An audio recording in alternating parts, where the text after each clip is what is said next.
Hello, welcome to English Patshala. My name is Nirjhor Hasan.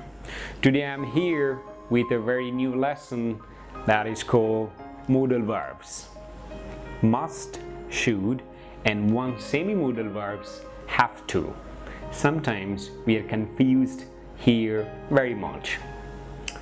First, what we're gonna do, we see and look for the formulation of modal verbs, then the uses of modal verbs, and finally we also see the sentence patterns of these modal verbs. And what I believe, by the end of this lesson you will be able to understand and get a very clear concept about the uses of modal verbs should, must, and semi-modal verbs have to. So then let's begin. Should, must, and have to. Let's see the formulation of these modal verbs. Should and must are the actual modal verbs. Therefore, they follow some very common features like all other modal verbs. First, they are the same for all the pronouns and nouns, just as I should, he should, John should. Never make any kind of mistakes like John shoots or he shoots. Sometimes we put s or es with modal verbs.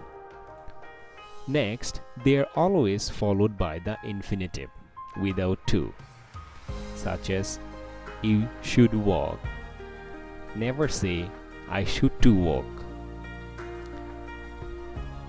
Number 3, they do not need auxiliaries. They can take directly negative and question form, such as you should not smoke here or should I go now.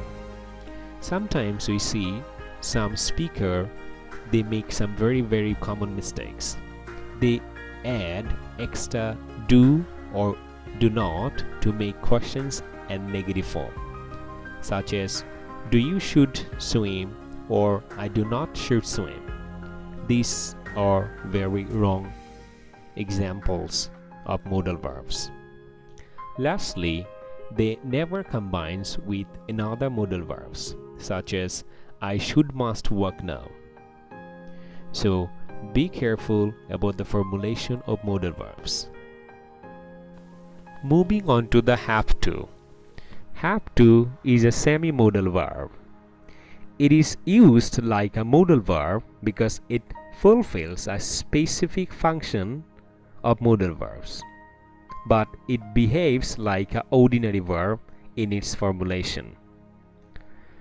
First, it is always followed by the infinitive without to. I have to go. It is implicated according to the pronouns. If subject is third person singular number, then we need to use has to instead of have to, such as I have to go, she has to come, etc. And it needs auxiliaries. It never takes direct negative and question forms. I don't have to go, she doesn't have to come, or do you have to go, does she have to come? So to make negative or interrogative, you need an auxiliary. Finally, it can combine with other modal verbs, such as I will have to go, she might have to come. Now let's see the uses of should. Should is usually used for expressing an opinion, giving advice, or asking advice, such as I think we should have fish in dinner. You look tired, I think you should take rest. You shouldn't phone her. Do you think we should invite her? Should I go now? Should is also used for obligation or an expectation. For example, I should be at work before 8. Sally should be in London by now. Or she shouldn't be long now. Moreover, to express a regret about a past action, such as, you should have been more careful. I should have bought that car. You shouldn't have lied to her. Note: usually ought to is used as a synonym for should, but it usually sounds more formal than should, and it is less commonly used in the question form. The uses of must. Usually when we want to say that it's necessary or very important or prohibition in present or future. Such as, you could say, I must work hard on my English. Or, you mustn't tell this to anyone because it's secret.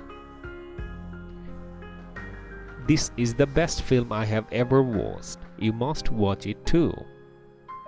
Moreover, must is used to express an assumption in present or future.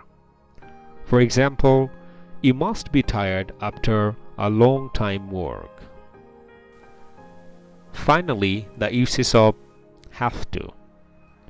Usually, have to is used to express a strong obligation in positive sentence, such as, you have to pass the exam or university will not accept you.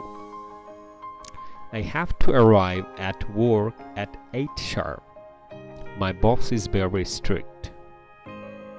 Have to is also used for expressing a necessity or obligation in the past. For example, I was very ill yesterday. I had to meet a doctor. Or, he was very busy. I had to make an appointment to see him. Finally, have to is also used for removing a necessity or an obligation in all tenses, present, past, and future. Such as, you don't have to come if you don't want to. Or, he's better now, you don't have to call a doctor. Or, I didn't have to phone her.